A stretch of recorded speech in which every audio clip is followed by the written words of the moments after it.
د بلخ ولایت د پولیسو په روزنیز مرکز کې ګڼ شمېر امنیتي ځواکونه او د اسلامي امارت مسؤلین د اداري اساساتو او کمپیوټر په برخه کې د یو میاشتني پروګرام څخه د څه کم 80 تنو سرتیرو د فراغت لمانځغونډې په موخه راټول شوي دي. ورته مهال مسؤلین دغه ډول ښوونیز پروګرامونه د سرتیرو د مسلکي کېدو په موخه غوره بولي او د دغه ډول برنامو له دوام څخه ډاډ ورکوي. دا په درې بخشو باندې بنا او اداري او کمپیوټر او تقویتي و چې دغه درسونه دوی ته ورکړل شول. د یوه میاشته عملي هغوی باندې کنه اجرا وسوله چې لله الحمد په دغه یوه میاشت کې دوی ډېر ښه لاسته راوړل او ډېر رضایت یې ښوده. فلحال موږ نور سیمینارونه په نورو برخو کې هم شروع دي. اوس په نورو برخو کې د فلحال هم نور سیمینارونه په قمندانۍ کې شروع دي او دلته نور سیمینارو پروګرامونه نور هم لرو چې انشاءالله په آینده کې به دغه زموږ سیمینارونه ادامه ولري.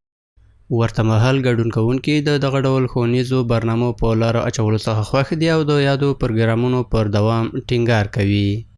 موږ مسؤلینو نه دا هیله او توقع لرو او درخواست ورنه کوو چې دغسې سیمینارونه چې هغه ادنا پولیس چې هغه یا یو پیري ته ولاړي یا له یو مشر سره ګرځي هغه ته هم باید دا تعلیم ورکړی سي تر څو چې دا تعلیم ډیر مفید ده.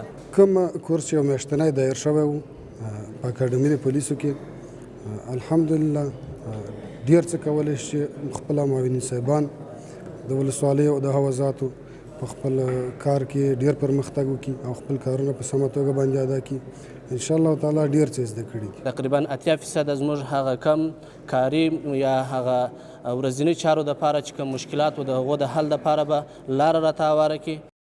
د یادولو وړ ده چې د بلخ ولایت د پولیسو روزنیز مرکز د حوزو مسؤلینو د ولسوالیو امنیه قمندانانو او د بلخ امنیه قمندانۍ پرسونل د پوهاوي په موخه دغه ډول ښوونیز پروګرامونه په لاره اچوي چې یادې چارې د اسلامي امارت د پولیسو د مسلکي کېدو په برخه کې ډیره مرسته کړې ده.